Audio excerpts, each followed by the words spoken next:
Hey, good peeps. What's up? Listen, it's been a long time. I promise, it was not my intention to take so long in sharing another message. But what can I say? Life happens, right? Nothing bad, nothing major, just busy.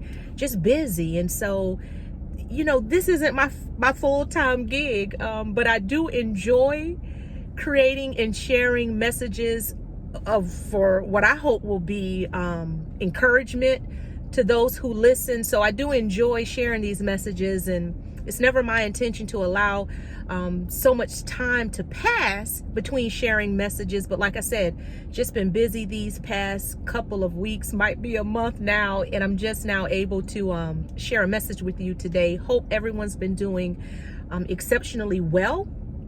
I know the last message that I shared, I was beginning a segment on acceptance, right?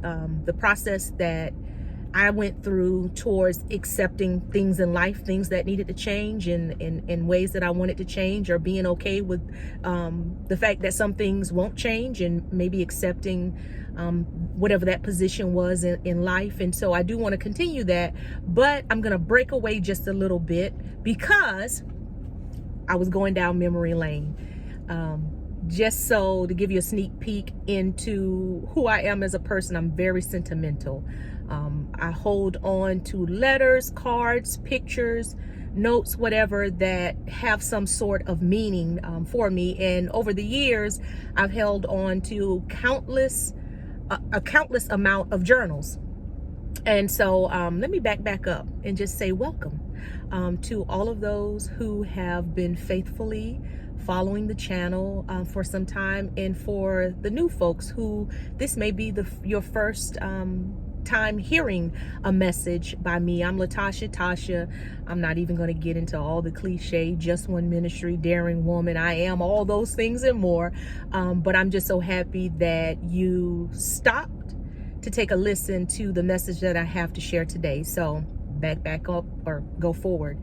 I was taking a walk down memory lane, and I'd come across a book of poems. So those who know me in real life and in outside of this space, this isn't social media, maybe it is social media, I don't know, I'm showing my age, but those who know me in my personal life, maybe they did know, maybe they didn't know, but you're finding out now that I write, or I used to write, poetry. I have written some here recently, but not as consistently as I used to write it, like back in the day. All my foray into poetry started when I was a little girl. And it started with writing raps because I wanted to be a rapper. Yes, 8 years old, I wrote my first rhyme. It's Cool T and Andre D. We rap so fresh till they think it's three. Two of us to rap together. But anyway, I wrote that when I was 8 years old. And over the years, I would write more rhymes because anyone who's a true fan of hip hop, of the culture, understand that, rap, well, back in the day, I don't know about today, it was steeped in poetry. And so it started with rap, then I kind of migrated to love songs. And I want to say it was around the 8th grade, I stumbled upon, or I came across some short stories and poems that my mother had written, and had them published in Reader's Digest. I don't even know if that exists anymore, but back in the day, you could publish short stories and poems. And so when I saw that she had written a poem, I said, hey, well, I write rhymes and love songs. I can write a poem. So I wrote my first poem about 8th grade in the traditional sense of what a poem is. And it was a poem for my mother. I don't remember what that poem is, but it was a poem for my mother. So anyway, as the years would progress, I would kind of, dig a little bit deeper into poetry, writing more and more of it. And it was really therapeutic for me when I was in high school, because that's when I really started going through a dark period. So anyway, I want to read the poem that I stumbled across. So I stumbled across my book of poems, and this is a poem that I wrote in high school, and it goes like this. Desiring the best that anyone could ever dream of, wanting that feeling of acceptance from anyone, having the intuition that someone out there really cares, but at the same time having a deep, painful feeling that no one is there. Am I alone in a desolate world? What will become of me? What will happen to this lonely girl?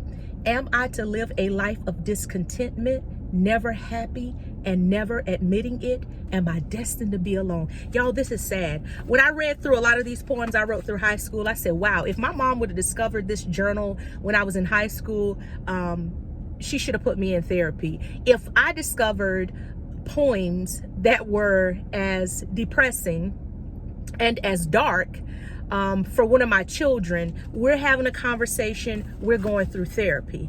Like I said, the high school years, they were a very hard time for me. And then after I graduated from high school, went through a traumatic event. Won't get into the details of the event because that's not important to the message that I have for you today, which I am going to get to what that message is. And so, you know, this happened right as I was heading off to college, and it shaped my life in profound ways. It had a huge impact on my life and would continue to have an impact on my life for years to come. I remember the summer before beginning my freshman year, having a conversation with my dad. I can see it so clearly, where we were sitting in the backyard of his house and him asking me, what did I envision for my future? And I told him, this is verbatim, that I saw nothing. Because y'all, when I looked into my future, all I saw was darkness. This coming from, like I said, had just graduated from high school, headed off into college. And that really should not have been, you know, this was a joyous time, right? A life-defining moment, transitioning from teenagehood into young adulthood. But it was marred by just things from childhood, and then this traumatic event that just kind of sent any hope that I had for myself. It just dismantled all of that. And so what is the message that I have from sharing such a heavy subject with you today? And that message is, y'all, it gets better. It really does. I was looking through a journal and I couldn't find it. So I have this journal that I was keeping during high school. And oh my gosh, when I was reading through it, it was as if I didn't even know who that person was, because the journal is just full of pleas, me crying out to God to help, to deliver me from the pain, to help me to get over from the pain of my past, of that traumatic situation, and then resigning myself to the fact, just like in that poem, am I to live a life of discontentment, never happy, and never admitting it? And in my journal, I said, you know, I was resigning myself to the fact that I would never have peace in my life. And if I could go back in time and tell teenage Tasha anything, it would be, girl, it gets better, because it got better. Now, let me be very clear. It doesn't mean that since that point in time, all up to the point where I am now in life, right? A married mother of 4, 3 of those kids, young adult, that my life would not, that I would not encounter more disappointing situations, more setbacks, more sadness. Absolutely not. You know, unfortunately, because I don't know if I can say fortunately, those are the realities of life. The realities of life is that it's full of challenges. It's full of good stuff. It's full of challenges as well. It's not only the challenges, but it's also not only the good stuff. And so, no, I didn't live a picture perfect life. I don't even know if that's a real thing. And if anybody's trying to sell you that, it's a lie. There's no such thing as a picture perfect life. But even though my high school years and my young adult years during the time I was in college, I was depressed. I was depressed. It was bad. It was rough. I mean, I was praying for the Lord to take my life. Yes, it was that rough when, you know, I was going through the period of college after that traumatic event.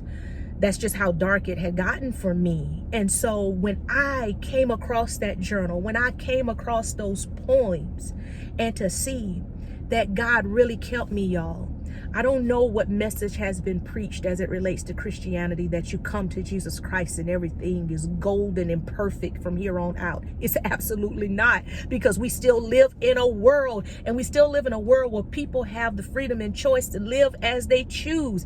And not everybody chooses to live in a way that honors and values other people. Not everyone chooses to live in a way that appreciates the beauty of life and of humanity. Not everybody lives in a way that appreciates treating people with dignity and respect and showing kindness. It just is not, it's not a reality. But what Christ does promise us is that because he overcame the world, we can too. That he will be with us through the trials and tribulations of life. And if we're honest with ourselves, some of the trials and tribulations that we find ourselves in, we put ourselves there. Those are the facts. A lot of the difficulties that I encountered was the result of bad decisions that I made. Now, can I weave a story to say how I was never properly taught to make good decisions? How from a young age, I never really understood my value, my worth, never really felt love. And so that led me to make some decisions. Absolutely, I could weave that story, and it's all true. It's all true. It's all true. So there's grace in the fact that we make decisions based upon us not having the right foundation. But in the midst of that, right, in the midst of the trials and tribulations that came from bad decisions, or trials and tribulations that came from the impact of others, I'm here to tell you, I'm a living witness. It does get better. God was there. I used to question, honestly, if I lacked faith. If I could recount to you all the stories in my journal, it was the demonstration of faith, because despite how low I felt, despite how difficult things were, I kept on seeking the one with the power to save, the one with the power to heal, even in the words on the pages that say, God, you feel so far away from me now. Why won't you help me? Why won't you heal me? Oh, I'm getting emotional here, because I remember that young girl who was desperate, who was desperately seeking for peace, for comfort and contentment. And it just felt like it eluded me at every turn. But I just kept on putting one foot in front of the other. And I know without a shadow of a doubt that there were those who, they may not have known the details of the things that I was going through, but they were praying for me.